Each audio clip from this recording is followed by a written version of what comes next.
Hello everyone, welcome to all. स्वागत है आप सभी का। आज हम स्टार्ट कर रहे हैं बायोलॉजिकल क्लासिफिकेशन। इसमें हम पढ़ेंगे डिफरेंट डिफरेंट साइंटिस्ट ने डिफरेंट डिफरेंट क्लासिफिकेशंस दिए हैं, तो उनकी स्टडी हम करेंगे। तो चलिए स्टार्ट करते हैं। तो सबसे पहले एक सिंपल सा सवाल है कि अपनी अर्थ पे इतने सारे लिविंग ऑर्गेनिजम्स हैं, प्लांट, एनिमल्स, बैक्टीरिया, फंजाई। क्या इन सब को बिना ग्रुप के समझना पॉसिबल है? इसी प्रॉब्लम को सॉल्व करने के लिए क्लासिफिकेशन का कॉन्सेप्ट आया। तो जैसे सिविलाइजेशन की स्टार्ट हुई, तो इंसानों ने जब नेचर को ऑब्जर्व करना शुरू किया, डिफरेंट डिफरेंट ऑर्गेनिजम्स को पहचानना शुरू किया, तो उन्होंने अपने ज़रूरत के हिसाब से उनका क्लासिफिकेशन कर दिया। लेकिन उनकी क्लासिफिकेशन में कोई भी साइंटिफिक वे नहीं अपनाया गया था।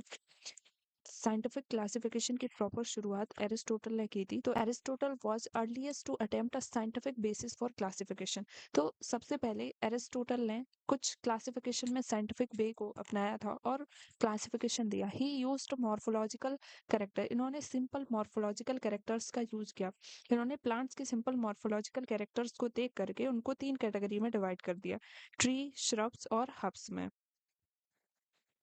इसी तरीके से एनिमल्स में आरबीसीज के बेसिस पे उनको 2 कैटेगरी में डिवाइड कर दिया था, ई नाइमा और ए नाइमा। ई नाइमा में विदाउट ई नाइमा में विद आरबीसीज और ए नाइमा में विदाउट आरबीसीज। विदाउट आरबीसीज ये हमें इनवर्टिब्रेट्स आ जाते हैं, इसमें सारे इनवर्टिब्रेट्स आ जाते हैं, और ई नाइमा में सारे वर्टिब्रेट्स आ जाते हैं।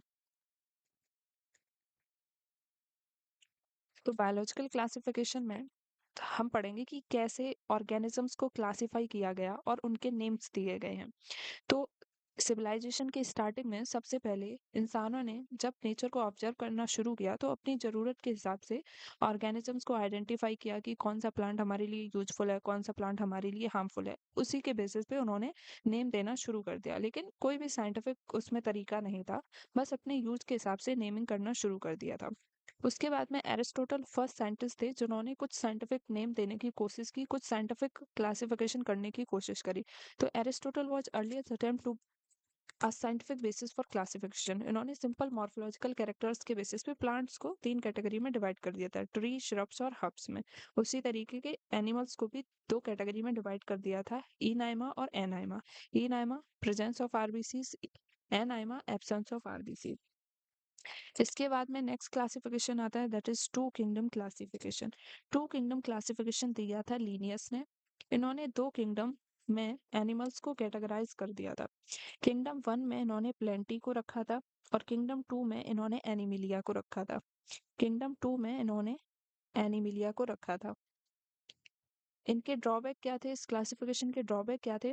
It does not differentiate between prokaryotic and eukaryotic. इन्होंने प्रोकैरियोटिक और यूकैरियोटिक के बीच में डिफरेंशिएट नहीं किया था। Second, does not differentiate between unicellular and multicellular. इन्होंने यूनिसेलुलर और मल्टीसेलुलर के बीच में भी डिफरेंशिएट नहीं किया था। And not differentiate between photosynthetic and non photosynthetic. Photosynthetic और नॉन फोटोसिंथेटिक को भी इन्होंने डिफरेंशिएट नहीं किया था। ये इनके क्लासिफिकेशन का ड्रॉबैक था। फिर आता है three kingdom classification. Three kingdom classification proposed किया था अर्नेस्ट हेकल ने। इन्होंने 3 किंगडम दिए थे। तो लीनियस ने 2 किंगडम दिए थे, किंगडम प्लेंटी और किंगडम एनिमिलिया। हेकल ने एक और किंगडम ऐड कर दिया था, दैट इज प्रोटिस्टा। इनकी क्लासिफिकेशन का ड्रॉबैक क्या था? He did not placed unicellular prokaryotic anywhere. इन्होंने कहीं पे भी यूनिसेलुलर प्रोकैरियोटिक को नहीं रखा था। And did not differentiate between prokaryotic and eukaryotic. Prokaryotic और यूकैरियोटिक के बीच में डिफरेंशिएट नहीं किया था। तो अभी तक हमने 3 क्लासिफिकेशन की बात करी। तो पहले सबसे पहले एरिस्टोटल ने क्लासिफिकेशन दिया था, जिसमें उन्होंने प्लांट्स को सिंपल मॉर्फोलॉजिकल कैरेक्टर के बेसिस पे उनको 3 कैटेगरी में डिवाइड कर दिया था। सिंपल मॉर्फोलॉजिकल कैरेक्टर्स के बेसिस पे प्लांट्स को 3 कैटेगरी में डिवाइड कर दिया था, tree, shrubs and herbs. Tree, shrubs and herbs. Second classification है two kingdom classification. Two kingdom classification दिया था लीनियस ने, जिसमें इन्होंने सारे ऑर्गेनिजम्स को 2 कैटेगरी में डिवाइड कर दिया था, किंगडम प्लेंटी और किंगडम एनिमिलिया।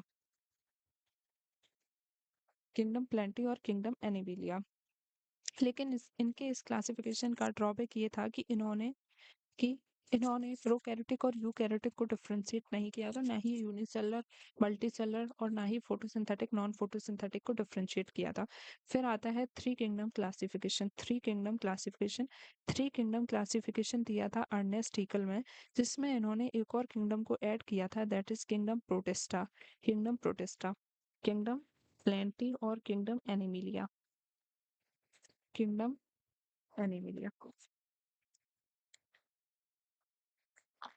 अब बात करते हैं अब बात करते हैं four kingdom system of classification. Four kingdom system of classification proposed किया था कोपलैंड ने। Four kingdom system of classification proposed किया था कोपलैंड ने, and he added kingdom Monera. इन्होंने किंगडम मोनेरा को ऐड किया था। तो थ्री किंगडम में हमारे पास प्रोटिस्टा, प्लेंटी और एनिमिलिया थे, और फोर किंगडम में एक और किंगडम ऐड हो गया था, दैट इज किंगडम मोनेरा।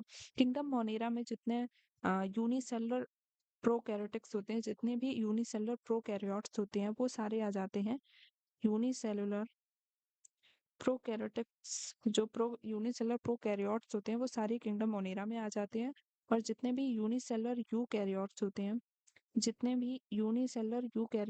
हैं, वो सारे किंगडम प्रोटिस्टा में आ जाते हैं।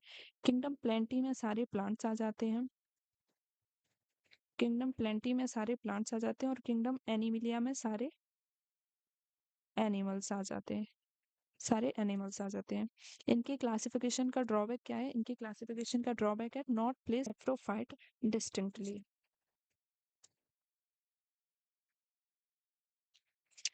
अब बात करते हैं five kingdom system of classification की। Five kingdom system of classification दिया था आर.एस. विटेकर ने 1969 में।